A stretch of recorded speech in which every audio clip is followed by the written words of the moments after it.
Cibiana di Cadore.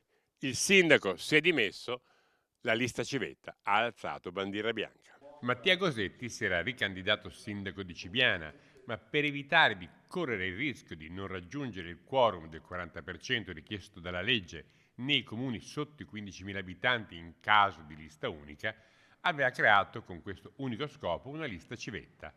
Accadde però, caso più unico che raro a livello nazionale, che la lista civetta, pur senza fare alcuna campagna elettorale, vinse facendo diventare sindaco il veneziano Sandro Gerardi.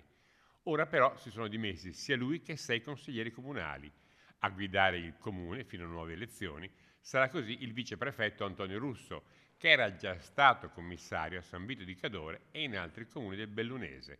Queste le reazioni degli abitanti di Cibiana. Ho fatto le liste civetta che non c'era nessuno neanche di Cibiana dentro. Non è fattibile ogni volta che devi fare una riunione, uno parte da là, 1, 2, 3, 10 volte, poi si stufano. Se uno si prende un impegno dovrebbe riuscire a mantenerlo, a meno che allora io in partenza avrei detto no. Era arrivata 2-3 metri di neve di colpo, il commissario tic e tac ha risolto. Se fosse stato il sindaco, sì, telefonava, diceva.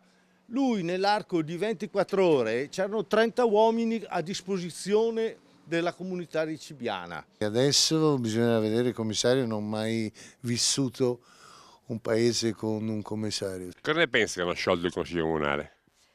Evidentemente il sindaco ha rinunciato perché non se la sentiva di continuare. Evidentemente non se la sentiva di andare avanti. È stato un po' secondo me un travaglio che poi doveva finire per forza in questa maniera. Penso che sia secondo il mio parere, una cosa che non doveva succedere. Per il momento non è che sia andata molto bene, adesso vediamo magari, speriamo in un futuro migliore.